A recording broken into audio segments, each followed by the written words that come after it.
Marvel ইউনিভার্সে হঠাৎ করে ছড়িয়ে পড়েছে এক ডেডলি জম্বি ভাইরাস। সাধারণ মানুষের পাশাপাশি সুপার হিরোরাও এই ভাইরাস থেকে বাঁচতে পারছে না। অনেক সুপার হিরো জম্বিদের সাথে ফাইট করতে গিয়ে নিজেরাও জম্বিতে পরিণত হয়ে গেছে। জম্বি নিয়ে অনেক ধরনের মুভি থাকলেও এই গল্পটা স্পেশাল, কারণ এখানে আমরা আমাদের পছন্দের সুপার হিরোদেরকে জম্বিদের সাথে ফাইট করতে দেখব, আবার অনেক সুপার হিরোকে জম্বি হতেও দেখব। এর আগে আমরা হোয়াট ইফ সিরিজের জম্বি নিয়ে একটা এপিসোড দেখেছিলাম। সেই গল্পের পর থেকেই এই সিরিজের গল্প শুরু হয়। হোয়াট ইফের এপিসোড থেকে আমরা জেনেছিলাম হ্যাঙ্ক পিম তার স্ত্রী জ্যানেটকে খোঁজার জন্য কোয়ান্টাম রিয়েলমে গিয়েছিল। সেখানে জ্যানেট আগেই কোয়ান্টাম রিয়েলমে থাকা এক মারাত্মক জম্বি ভাইরাসে আক্রান্ত ছিল। জ্যানেটের কামড়ে হ্যাঙ্ক নিজেও জম্বি হয়ে যায়। এরপর হ্যাঙ্ক কোয়ান্টাম রিয়েলম থেকে পৃথিবীতে ফিরে আসলে তার থেকে ধীরে ধীরে পুরো পৃথিবীতে এই ভাইরাস ছড়িয়ে যায়।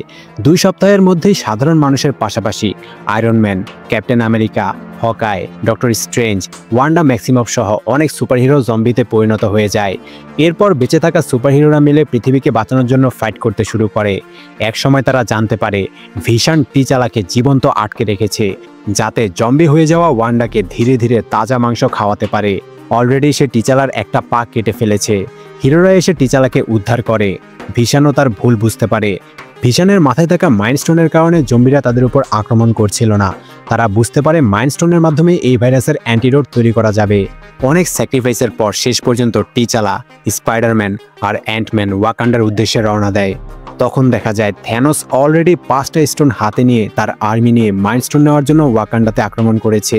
কিন্তু ভয়ঙ্কর ব্যাপার হচ্ছে থ্যানোস নিজেও জম্বি হয়ে গেছে। এরপর থেকেই শুরু হয় মার্ভেল জম্বি সিরিজের গল্প।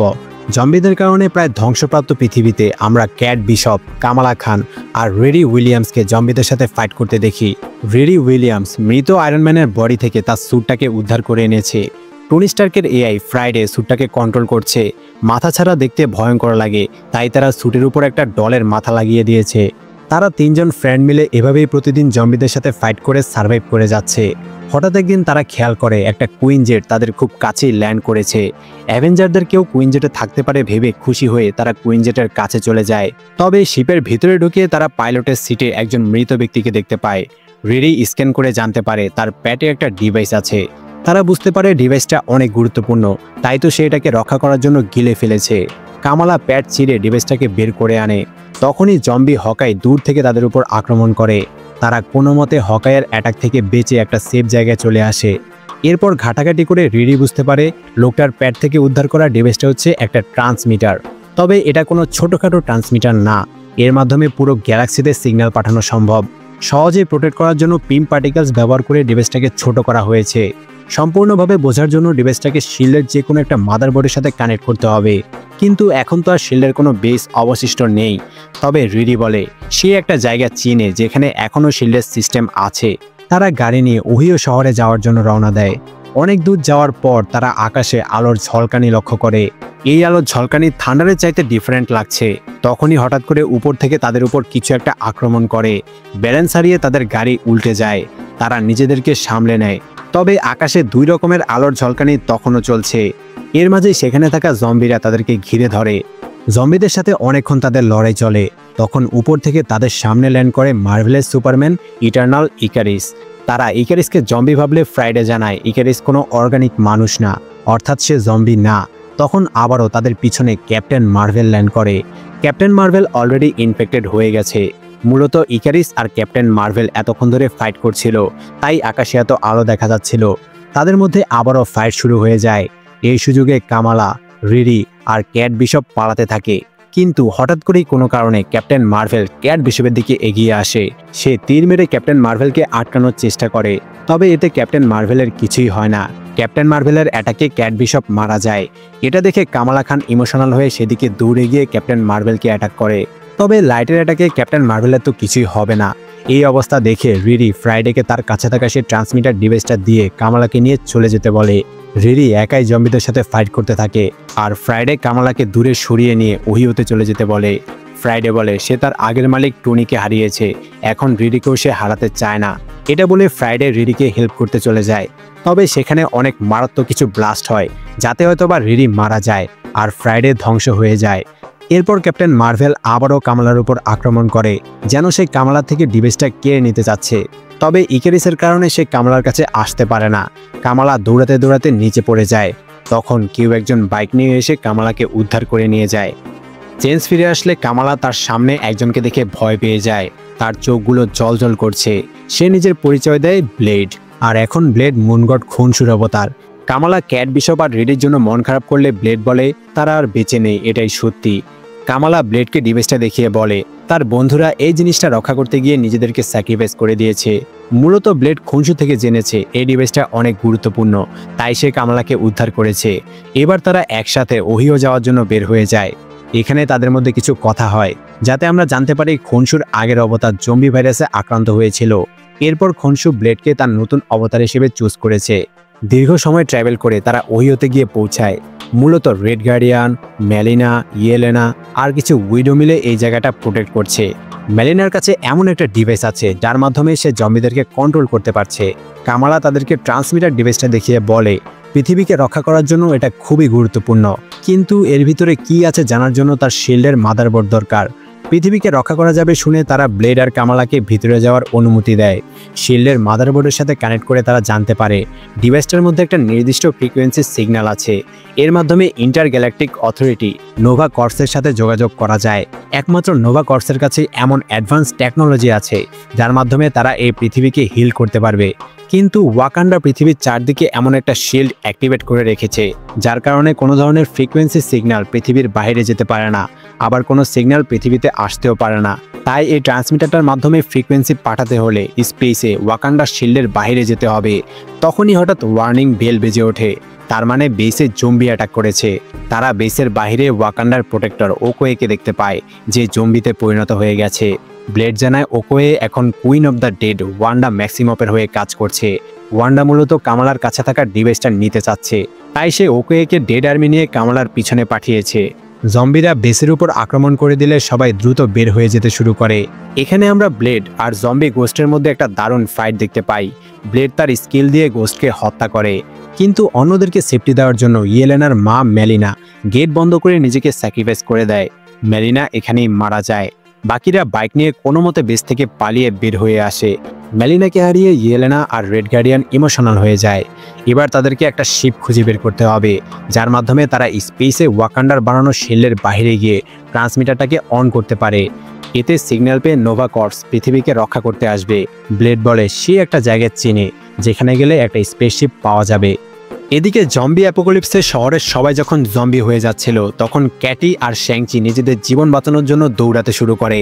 এক পর্যায়ে জম্বিরা তাদেরকে ঘিরে ধরে। তখন শ্যাংচির বাবা ওয়েনু এসে জম্বিদের সাথে ফাইট করে শ্যাংচিকে বাঁচায়। কিছুক্ষণ ফাইট করার পর হঠাৎ করেই একটা জম্বি শ্যাংচির হাতে কামড় দেয়। সাথে সাথেই শ্যাংচি জম্বি হতে শুরু করে। শ্যাংচিকে বাঁচানোর জন্য ওয়েনু তার 10 রিং শ্যাংচির জম্বি কামড় দেওয়া হাতে পরিয়ে দেয়। এতে শ্যাংচি জম্বি হওয়া থেকে বেঁচে যায়। তবে জম্বিদের আক্রমণে ওয়েনু মারা যায়। ওয়েনুর হেলিকপ্টারে করে শ্যাংচি আর ক্যাটি শহর থেকে বেঁচে ফিরে আসে। এরপর 5 বছর কেটে যায়। শ্যাংচি আর ক্যাটি গ্যাং নিয়ে কোনো একটা জায়গায় যাচ্ছে। আমরা দেখতে পাই শ্যাংচি নিজে 6টা রিং ব্যবহার করছে আর বাকি 4টা ক্যাটি ওয়েপন হিসেবে ব্যবহার করছে। পথে কিছু ডাকাত তাদের সাথে থাকা গরুগুলোকে লুট করার জন্য আক্রমণ করে। 10 রিংসের সাহায্যে তারা ইজিলি ডাকাতগুলোকে হারিয়ে দেয়। এরপর তারা সিটি অন দ্য সি নামক একটা চেক পয়েন্টে আসে। এটাই ছিল তাদের গন্তব্য। এখানে তাদের সাথে কামালা, ব্লেড, রেড গার্ডিয়ান আর ইয়েলেনার দেখা হয়। তারা আগে থেকে এখানে ছিল। তারা নিজেদের মধ্যে পরিচিত হয়। তখন এই সিটি অন দ্য সি এর লিডার এসে তাদের সাথে সাক্ষাৎ করে। এখানে লিডার হচ্ছে জিমো। জিমোকে তোমাদের নিশ্চয়ই মনে আছে, জিমো সিভিল ওয়ারের ভিলেন ছিল। জিমো বলে সে হিরোদেরকে একদমই পছন্দ করে না, তবে যেহেতু তারা সাথে করে খাবার এনেছে আর তাদের থেকে প্রোটেকশনও পাওয়া যাবে, তাই তাদেরকে সিটি অন দ্য সিতে আসার অনুমতি দেওয়া হয়। মূলত এই সিটি অন দ্য সি হচ্ছে পানির নিচে থাকা একটা শহর। দেখে মনে হচ্ছে শিল্ডের সবচেয়ে নিরাপদ জেলখানা রাফটকে জিমো সিটি অন দ্য সি বানিয়েছে। এখানে সে অনেক সাধারণ মানুষকে জায়গা দিয়েছে। এখানে থাকা মানুষ জিমোকে অনেক সম্মান করে।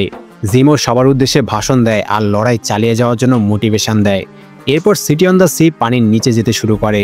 তারা ভেবেছিল পানির নিচে তারা নিরাপদে আছে, কিন্তু এরপরই আমরা পানির নিচে কিছু জম্বিকে দেখতে পাই যারা সিটি অন দ্য সি দেখে আক্রমণ করতে শুরু করে।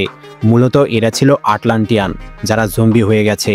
এরপর আমরা জম্বি নেমরকেও দেখতে পাই। নেমর ঘুম থেকে জেগে গেছে, যা হিরোদের জন্য একটা ভয়ঙ্কর বিপদ। এদিকে কামালার স্বপ্নে হাল্কের মতো একটা ক্যারেক্টারকে প্রচুর পরিমাণে এনার্জি ধরে রাখতে দেখে। এরপর ওয়ান্ডাকে দেখে তার ঘুম ভেঙে যায়। এর পরপরই হিরোদের রুমের দরজাগুলো অফ করে দেওয়া হয়। জিমো বলে নেমর ক্ষুধার্ত আর তাকে আটকানোর একমাত্র উপায় হচ্ছে খাবার দেওয়া। এভাবেই তারা এতদিন ধরে সমুদ্রের মধ্যে বেঁচে আছে। এই বলে জিমো কামালা, ব্লেড, ইয়েলেনা আর রেড গার্ডিয়ানকে ইজেক্ট করে পানিতে ফেলে দেয়। কামালা তার পাওয়ার দিয়ে একটা শক্ত শিল্ড তৈরি করে। তখন নেমর সেখানে চলে আসে। নেমরের চোখে লাল আলো জ্বলছে, যা ক্যাওস ম্যাজিকের কালার, অর্থাৎ নেমর ওয়ান্ডার হয়ে কাজ করছে। নেমরের অ্যাটাকে তারা আবারও সিটি অন দ্য সিতে ফিরে আসে। জিমো একটা কন্টেইনারে নেমরকে আটকে দেয়। আটলান্টিয়ান জম্বিদের সাথে হিরোদের ফাইট শুরু হয়ে যায়। অনেকক্ষণ ফাইট করার পর অবস্থা বেগতিক দেখে জিমো লাইফ পোর্টে চলে গেলে হিরোরাও তার পিছে পিছে যায়। ততক্ষণে নেমর কন্টেইনার ভেঙে বের হয়ে আসে। জিমো লাইফ পোর্ট চালু করার চেষ্টা করতে থাকে, আর এদিকে হিরোরা নেমরকে আটকানোর চেষ্টা করে। এখানে নেমর কয়েকজনকে খুব ভয়ঙ্করভাবে মেরে ফেলে। কামালা বুঝতে পারে নেমর ট্রান্সমিটার ডিভাইসটা নিতে যাচ্ছে।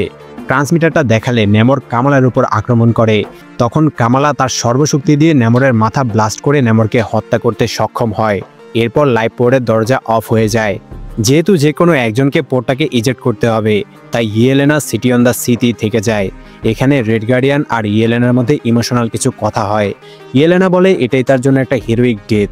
এটা বলে ইয়েলেনা পোর্টটাকে ইজেক্ট করে। বাকি হিরোরা বেঁচে যায়, তবে জম্বিদের অ্যাটাকে ইয়েলেনা মারা যায়। এবার হিরোরা নিউ অ্যাসগার্ডে যাওয়ার জন্য রওনা দেয়।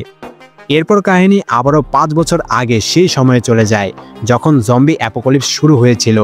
আমরা হোয়াট ইফ সিরিজের সেই সিনটা দেখতে পাই, যখন স্পাইডারম্যান, টিচালা আর আন্টম্যান মাইন্ড স্টোন নিয়ে অ্যান্টিডোট বানানোর জন্য ওয়াকান্ডার উদ্দেশ্যে রওনা দিয়েছিল। ওয়াকান্ডাতে গিয়ে তারা দেখতে পায় থ্যানোস সেখানে 5টা স্টোন নিয়ে অপেক্ষা করছে। এবার সে মাইন্ড স্টোন নিতে এসেছে। ওয়াকান্ডার এমন খারাপ অবস্থা দেখে টিচালা থ্যানোসের উপর আক্রমণ করে দেয়। থ্যানোস জম্বি হলেও ধীরে ধীরে সে স্টোনগুলোর পাওয়ার কন্ট্রোল করা শিখে যাচ্ছিল। স্পাইডারম্যান, অ্যান্টম্যান আর টিচালার সাথে কিছুক্ষণ থ্যানোসের লড়াই চলে। টিচালা বুঝতে পারে থ্যানোস ধীরে ধীরে আনস্টপেবল হয়ে যাচ্ছে। তখনই ইনফিনিটি ওয়ারের মতো ওয়াকান্ডাতে গড অফ থান্ডার থরের এন্ট্রি হয়। এখানেও থর থ্যানোসের মাথায় আঘাত না করে স্টর্মব্রেকার থ্যানোসের বুকে গেঁথে দেয়, যাতে থ্যানোসের কিছুই হয় না। থ্যানোস পাওয়ার স্টোন দিয়ে মারাত্মক পাওয়ারফুল একটা অ্যাটাক করে, যাতে রকেট আর গ্রুট সাথে সাথেই ধ্বংস হয়ে যায়। ডিউরেবিলিটি থাকায় থর বেঁচে তো যায়, তবে আর ফাইট করার মতো শক্তি থরের মধ্যে থাকে না। এরপর থ্যানোস টিচালার থেকে মাইন্ড স্টোনটাও কেড়ে নেয়। গন্টলেটের 6টা স্টোন পূর্ণ হয়ে যাওয়ায় থ্যানোসকে আটকানো এখন অসম্ভব। আর কোনো উপায় না দেখে টিচালা শেষবারের মতো ওয়াকান্ডা ফরএভার বলে থ্যানোসকে নিয়ে ভাইব্রেনিয়াম কোরের মধ্যে ঝাঁপিয়ে পড়ে। এতে গন্টলেটে থাকা স্টোনগুলো চূর্ণ বিচূর্ণ হয়ে যায়। তবে এতে আরও একটা ভয়ানক ঘটনা ঘটে। স্টোনগুলো থেকে এত বেশি এনার্জি বের হতে শুরু করে, যাতে ফ্যাব্রিক অফ রিয়েলিটি ভাঙতে শুরু করে। এভাবে চললে পৃথিবীর ধ্বংস হয়ে যাবে। আন্টম্যান আর স্পাইডারম্যান যখন মারা যেতে যাচ্ছিল, তখন একটা ম্যাজিক্যাল পোর্টাল ওপেন হয় আর তারা কামারতাজে চলে আসে। এরপর কেটে যায় 5 বছর। এবার শুরু হয় বর্তমানের কাহিনী। ডক্টর স্ট্রেঞ্জ জম্বি হয়ে যাওয়ায় এখন কামারতাজে নতুন একজন সর্সারার সুপ্রিম হয়েছে। সর্সারার সুপ্রিম বলে কুইন অফ দ্য ডেড, মানে ওয়ান্ডা ম্যাক্সিমফ এখন আরও বেশি শক্তিশালী হয়ে গেছে। তার কাছে এখন পুরো একটা আর্মি আছে। তারা একা ওয়ান্ডার সাথে ফাইট করতে পারবে না। এদিকে লাইফ পোর্টে করে বাকি হিরোরা অ্যাসগার্ডে এসে পৌঁছায়। ভ্যালকেরি তাদেরকে দেখে বলে এখানে মর্টালদেরকে জায়গা দেওয়া হয় না। তখন ব্লেড খনসুকে ডেকে আনে। খনসু আর ভ্যালকেরি আগে থেকেই পরিচিত। খনসুর অনুরোধে ভ্যালকেরি হিরোদেরকে ভিতরে প্রবেশ করার অনুমতি দেয়। অ্যাসগার্ডে গিয়ে তারা দেখতে পায় এখানে জম্বিদের কোনো অস্তিত্বই নেই। অ্যাসগার্ডিয়ানরা মজ মাস্তে পার্টি করে দিন কাটাচ্ছে। বাইরের দুনিয়ায় কি হচ্ছে সেটা নিয়ে তাদের কোনো মাথা ব্যথা নেই। কামালা সেখানে থরকে সিংহাসনে বসে থাকতে দেখে খুশি হয়ে যায়। সে ভ্যালকেরিকে ট্রান্সমিটার ডিভাইসটা দেখিয়ে বলে এই ডিভাইসের মাধ্যমে পৃথিবীকে বাঁচানো যাবে। থরের সাহায্যে তারা সহজে ডিভাইসটাকে স্পেসে নিয়ে যেতে পারবে। ভ্যালকেরি বলে থর এখন ব্রোকেন গড, কারো কথাই এখন থরের কানে যায় না। এরপর ভ্যালকেরি বলে সোকোভিয়ার কুইন অ্যাসগার্ডে এসেছে, আর এই সব খাবার কুইনের পক্ষ থেকে উপহার হিসেবে আনা হয়েছে। এটা শুনে তো জিমো অবাক হয়ে যায়, কারণ সোকোভিয়ার তো কোনো কুইন নেই। তখন তারা ওয়ান্ডাকে দেখতে পায়, যে নিজেকে সোকোভিয়ান কুইন বলে পরিচয় দিয়েছে। কামালা ওয়ান্ডাকে দেখে ভয় পেয়ে বলে ওয়ান্ডা হচ্ছে কুইন অফ দ্য ডেড। তবে ওয়ান্ডাকে দেখে এখন জম্বি মনে হচ্ছে না। ওয়ান্ডা জানায় সে একসময় জম্বি ছিল, এটা ঠিক, তবে সময়ের সাথে সাথে সে তার পাওয়ারের উপর কন্ট্রোল আনতে পেরেছে আর নিজেকে জম্বি ভাইরাস থেকে মুক্ত করেছে। সে পুরো পৃথিবীকে জম্বি ভাইরাস থেকে মুক্ত করতে পারবে, তবে এই কাজের জন্য তার প্রচুর পরিমাণে এনার্জি দরকার। ওয়াকান্ডাতে স্টোন ভাঙার কারণে ইনফাইনাইট এনার্জি তৈরি হয়েছিল, তবে কেউ একজন সেই এনার্জি চুরি করে নিয়েছে। যদি সেই এনার্জি খুঁজে পাওয়া যায় তাহলে সে পৃথিবীকে বাঁচাতে পারবে। এর জন্য তার গডসদের পাওয়ার সম্পন্ন একটা আর্মির প্রয়োজন। তখনই ওয়ান্ডা তার আসল রূপ দেখায়। সে যে খাবারগুলো উপহার হিসেবে এনেছিল এগুলো আসলে জম্বিদের ডেড বডি ছিল। এগুলো খাওয়ার কারণে অ্যাসগার্ডিয়ানরা জম্বিতে পরিণত হয়ে যায়। ওয়ান্ডা বলে সে কামালার ট্রান্সমিটার চায় না, বরং সে কামালাকেই চায়। এরপর জম্বিদের সাথে হিরোদের ফাইট শুরু হয়ে যায়। এখানে জিমো আর ডেথ ডিলার ভয়ঙ্করভাবে মারা যায়। জম্বিরা থরকে ঘিরে ধরে, কিন্তু থর জেগে ওঠে না। বাধ্য হয়ে হিরোরা গ্র্যান্ডমাস্টারের শিপের দিকে যেতে শুরু করে। ইতিমধ্যেই জম্বি ডেড বডি খাওয়ার কারণে রেড গার্ডিয়ানও জম্বি হয়ে যায়। তাকে রেখে ভ্যালকিরি সহ বাকিরা চলে যেতে শুরু করে।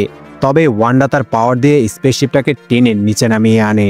তখন সেখানে গড অফ থান্ডার থরের একটা দুর্দান্ত এন্ট্রি হয়। থরকে দেখে সবাই খুশি হয়ে যায়।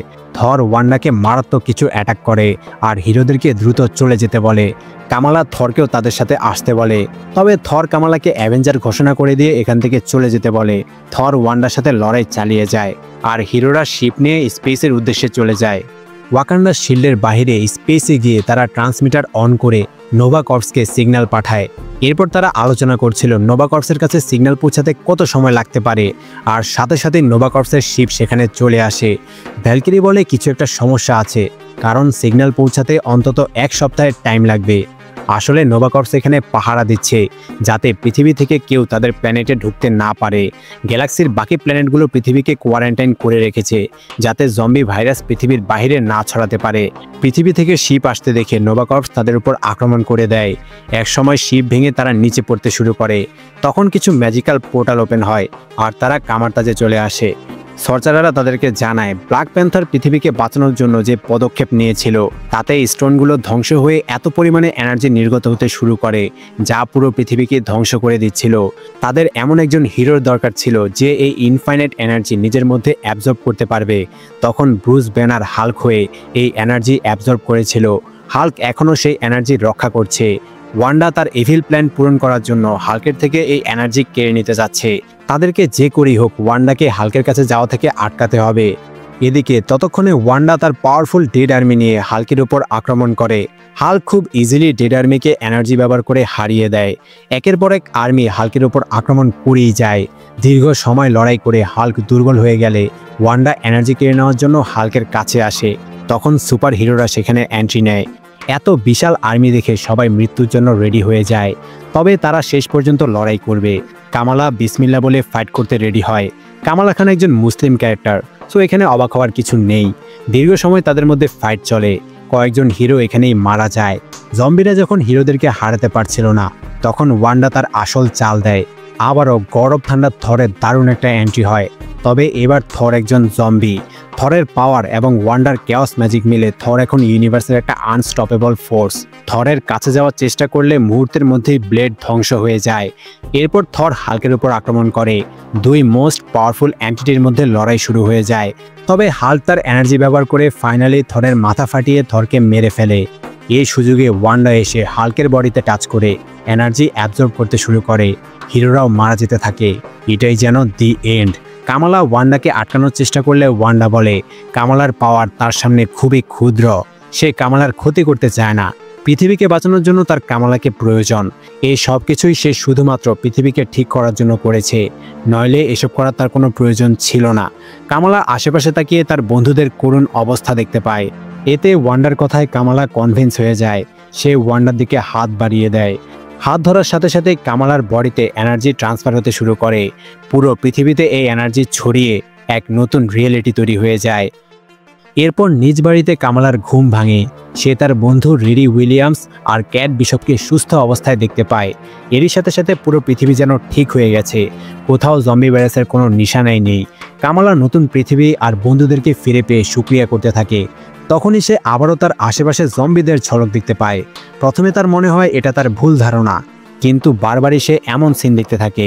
সে দেখতে পায় রেডি উইলিয়ামস জম্বিদের সাথে ফাইট করছে আর তাকে বলছে সে যা কিছু দেখছে এগুলো সব ফেক, এগুলো কিছুই রিয়েল না। সে যেন এসব বিশ্বাস না করে। এরপর ওয়ান্ডার একটা ঝলক দেখানো হয়। মার্বেল জম্বিস সিজন 1 এখানেই শেষ হয়। তার মানে সিজন 2তে আমরা এর থেকেও বড় কিছু দেখতে চলেছি। সো কেমন লাগলো মার্বেল জম্বিস অবশ্যই কমেন্টে জানিও। এক্সপ্লেন ভালো লাগলে লাইক কমেন্ট অ্যান্ড শেয়ার করে দিও। আর এরকম আরও এক্সপ্লেন পেতে অবশ্যই সাবস্ক্রাইব করে বেল আইকন বাজিয়ে দিও। Bye bye.